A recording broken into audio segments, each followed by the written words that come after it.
Join Cell Academy, Goa's best coaching for IIT, JEE and medical exam preparations for class 8 to 12. State toppers for NEET and JEE Main 2024, both produced by Cell Academy. Admissions are now open for class 8 to 12th and repeaters medical batch for NEET 2025. We have study centers at Margaon, Vasco and Porvorim. एप्रिलांतल्यान शैक्षणिक verse सुरू करपाचें न्ही म्हूण शिक्षण खात्या कडेन 100 निवेदनां आयल्यात. ती शेक PTA हेडांनी विरोध केलो. शिक्षण खात्यान सुचोवण्या आनी हरकतीक पयलीं पालकांक 5 दिसांची पास दिल्लो. मजगतीं 1ली ते 5वीच्या भुरग्यां खातीर जुना सावन जाल्यार 6वी ते 10वी आनी 12वीच्या भुरग्यां खातीर शैक्षणिक वर्स एप्रिलांतल्यान सुरू जाता म्हूण सरकारान हायकोर्टाक सांगलां. 11वेचे वर्ग खंय 10वेच्या रिजल्टाचेर निंबून. See, what has happened is there is a new development in the sense that a draft notification to amend the rules as far as academic year is concerned has been issued by the Education Department.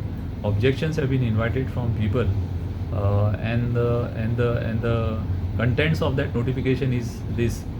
Now, from standard 1st to standard 5th, the starting of the academic year would be from June onwards, whereas from standard 6th to standard 10th and 12th, the academic year would start in the month of April with a break of 1 month between the two terms or the two academic years. That is a draft notification which has been issued to amend the Goa school education rules. Now objections will be considered by the government and within 15 days a final notification will be issued. As far as the case is concerned, the case is adjourned to Monday for further hearing. मजगतीं 1 एप्रिलाक भुरग्यांक school की April फूल ताचेर अजूनय प्रस्नचिन्ह. हायकोर्टात सोमारा सुनावणी जातली. प्रुडंटा खातीर सिनियर रिपोर्टर मुकेश कुमार.